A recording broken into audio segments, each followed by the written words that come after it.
भीष्म की मृत्यु का निर्धारण। कुरुक्षेत्र का युद्ध। चारों ओर युद्ध के नगाड़े, रणभेरी और तलवारों की टकराहट की आवाज गूंज रही थी। भीष्म पितामह महाभारत के सबसे महान योद्धाओं में से एक, जो अपने ब्रह्मचर्य व्रत और अपार शक्ति के लिए प्रसिद्ध थे। वे कुरुक्षेत्र में कौरवों की ओर से युद्ध का नेतृत्व कर रहे थे। उनकी प्रतिज्ञा थी, मैं तब तक नहीं मरूंगा जब तक मैं स्वयं मृत्यु का समय न चुन लूं। इसलिए वे इच्छा मृत्यु के वरदान से युक्त थे। अर्जुन का धर्म संकट। युद्ध में पितामह भीष्म बार बार पांडव सेना का संहार कर रहे थे। अर्जुन बार बार उनके सामने आता, परंतु उनके प्रति सम्मान और आदर के कारण पूर्ण शक्ति से प्रहार नहीं करता।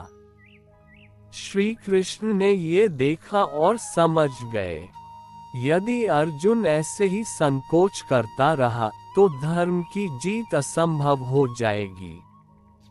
शिखंडी का आगमन। श्री कृष्ण ने अर्जुन से कहा, भीष्म केवल एक व्यक्ति के सामने अपना शस्त्र नहीं उठाएंगे और वह है शिखंडी, क्योंकि वे जानते हैं कि शिखंडी पहले अम्बा थीं और उनके अपमान के कारण ही अम्बा ने जन्म जन्म तक भीष्म का वध करने का संकल्प लिया था।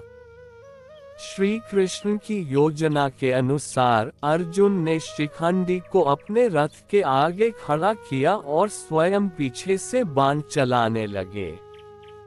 भीष्म ने जैसे ही शिखंडी को सामने देखा, उन्होंने अपने धनुष को नीचे कर दिया। उन्होंने कहा, मैं शिखंडी पर अस्त्र नहीं उठाऊंगा, यही मेरे व्रत की मर्यादा है। और उसी क्षण अर्जुन ने अपने दिव्य बाणों से भीष्म को घायल कर दिया। सैकड़ों बाण उनके शरीर में धंस गए और वे बाणों की शैया पर लेट गए। भीष्म की प्रेरणा। भीष्म ने वहां मृत्यु को स्वीकार नहीं किया, बल्कि सूर्य के उत्तरायण होने की प्रतीक्षा की।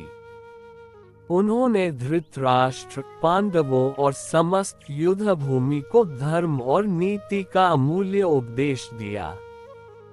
फिर सूर्य के उत्तरायण होने पर उन्होंने इच्छा मृत्यु को स्वीकार किया। प्रेरणा।